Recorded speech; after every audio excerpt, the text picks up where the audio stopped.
दिल्ली में ग्रैब 3 लागू, नियम का उल्लंघन करने पर कितने का लगेगा जुर्माना, जाने पूरी डिटेल।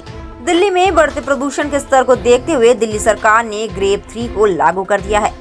अब दिल्ली यातायात पुलिस ने वायु प्रदूषण को रोकने के लिए graded response action plan grab 3 उपायों का उल्लंघन करने वाले वाहन चालकों के चालान जारी किए हैं। दिल्ली यातायात पुलिस के एएसआई रणवीर सिंह ने कहा कि दिल्ली में वायु प्रदूषण में वृद्धि के मद्देनजर हम वाहन चालकों के पीयूसी प्रदूषण नियंत्रण प्रमाण पत्र को देखने के बाद उनका चालान जारी कर रहे हैं। हमारे पास एक मशीन है जो बताती है कि अगर किसी के पास ये प्रमाण पत्र नहीं है, प्रदूषण का अधिकतम चालान 10,000 रुपए का है। राजधानी में ग्रैब 3 के तहत खासकर डीजल और भारी वाहनों की आवाजाही को सीमित कर दिया गया है। अब आया नगर बॉर्डर पर भारी वाहनों की दिल्ली में एंट्री पर पूरी तरह से रोक लगा दी गई है। इसके साथ ही ट्रैफिक पुलिस ने बॉर्डर पर चेकिंग शुरू कर दी है ताकि नियमों का पालन सुनिश्चित किया जा सके। आया नगर बॉर्डर पर ट्रैफिक पुलिस के द्वारा नियमित चेकिंग की जा रही है। ASI Satbir, head constable Hiralal, head constable Krishna Kumar, head constable Satish Kumar, head constable Rustam और कांस्टेबल सुभाष अपनी टीम के साथ यहां सुनिश्चित कर रहे हैं कि कोई भी बाहरी वाहन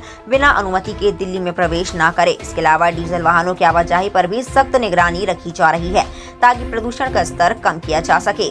दिल्ली सरकार ने यह निर्णय उस समय लिया है जब प्रदूषण का स्तर खतरनाक रूप से बढ़ रहा था और हवा की गुणवत्ता बेहद खराब श्रेणी में पहुंच चुकी थी। ग्रैब 3 के तहत कई अन्य उपायों को भी लागू किया गया है, जैसे कि निर्माण कार्यों पर रोक और उद्योगों को प्रदूषण नियंत्रण के लिए सख्त दिशा निर्देश दिए गए हैं। इस कदम से उम्मीद की जा रही है कि दिल्ली में वायु गुणवत्ता में सुधार होगा और प्रदूषण पर काबू पाया जा सकेगा।